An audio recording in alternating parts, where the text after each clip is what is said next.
Sukseskan pelaksanaan pemilihan kepala daerah yang berlangsung di Aceh Jaya. Berbagai persiapan terus dilakukan oleh pihak Panwasli, termasuk pengawasan pendistribusian logistik pilkada. Berikut kita simak informasi selengkapnya. Berbagai persiapan terus dilakukan menjelang hari pemungutan suara pilkada pada 27 November mendatang. Panwasli Aceh Jaya terus meningkatkan pengawasan di setiap kegiatan, baik pelaksanaan kampanye maupun persiapan logistik pilkada.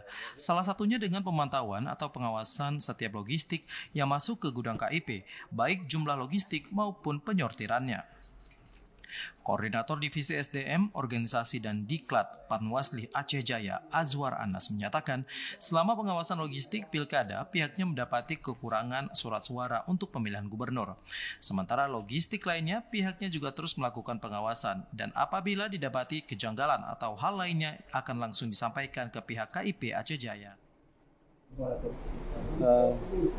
Untuk sementara di pengawasan kita dalam beberapa hari ini tentang logistik yang masuk, yaitu terkait dengan surat suara gubernur dan wakil gubernur, itu ada beberapa kekurangan.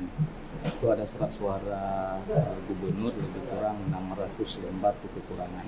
Ada kekurangannya bukan dalam arti secara semuanya, tapi per poli yang dikirim dari percetakan itu ada kekurangan 100 lembar, ada kekurangan 50 dan bervariasi, lebih kurang total kekurangan untuk surat suara gubernur itu 600 lebih kurang.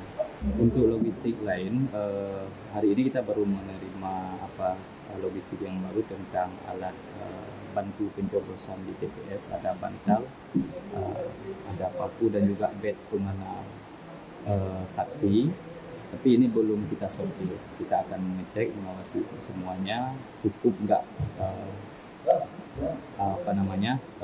perlengkapannya sebagaimana kebutuhan kita yang telah kita dapatkan.